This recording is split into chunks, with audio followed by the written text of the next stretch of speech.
ಒಂದು ಪುಸ್ತಕ 100 ಸ್ನೇಹಿತರಿಗೆ ಸಮ ಎನ್ನುತ್ತಾರೆ. ನಿಜವಾದ ಮಾತಿದು. ಲೋಕ ಮರೆತು ಕಾದಂಬರಿ ಓದುಗರಲ್ಲಿ ನಾನು ಒಬ್ಬಳು.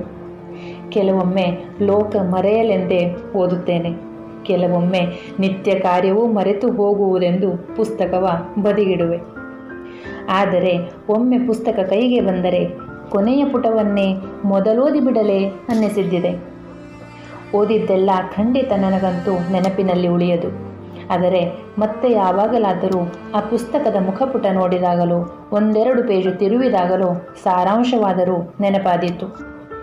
ಪುಸ್ತಕ ವಿಮರ್ಶೆಯಂತೂ ಖಂಡಿತ ಮಾಡಲಾರೆ.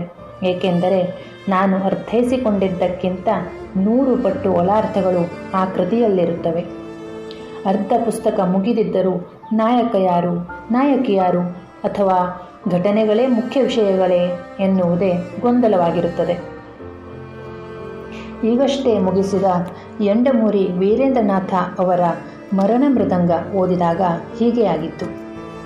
ಮುಖ್ಯವಾದ 5-6 ಪಾತ್ರಗಳು ಅವರವರ ಕ್ಷೇತ್ರದಲ್ಲಿ ತಮ್ಮನ್ನು ತೊಡಗಿಸಿಕೊಂಡ ರೀತಿ, ಆಗಷ್ಟೇ ಹುಟ್ಟಿಕೊಂಡಿದ್ದ ಟೆಲಿಫೋನಿನ ಬಳಕೆ ಮತ್ತು ದುರ್ಬಳಕೆ, ಮಾಫಿಯಾಜ್ ಹೆಸರಿನಲ್ಲಿ ದೇಶ ವಿದೇಶಗಳ ಅವ್ಯವಹಾರ, ರಾಜಕೀಯ, ಕೊಲೆಗಳು, ಕೇಸುಗಳು, ಇಷ್ಟೇ ಎಚ್ಚರಿಕೆಯಿಂದ ಇದ್ದರೂ ಜಗತ್ತಿನ ಮೂಲೆ ಮೂಲೆಯ ಪ್ರತಿಯೊಂದು ವರದಿಯನ್ನು ತಿಳಿಯಬಲ್ಲ ಮಾಫಿಯಾ ಲೀಡರ್ಗಳು, ಅಷ್ಟೇ ಚಾಣಾಕ್ಷತನದಿಂದ ಅವರಂತೆಯೇ ನಡೆದು ರಹಸ್ಯ ಬಯಲಿಗೆಳೆದ ರೀತಿ ಎಲ್ಲವನ್ನೂ ಕಣ್ಮುಂದೆ ನಡೆದ ಘಟನೆಗಳಂತೆ ಚಿತ್ರಿಸಿದ್ದಾರೆ.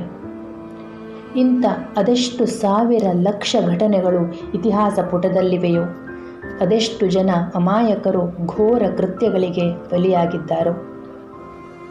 ಕೊನೆಯ ಪುಟ ತಿರುವಿದಾಗ ಏಕಾಗ್ರತೆಯ ಭಾವವೊಂದು ದೊಡ್ಡ ನಿಟ್ಟುಸಿರ ಹೊರಹಾಕಿತ್ತು.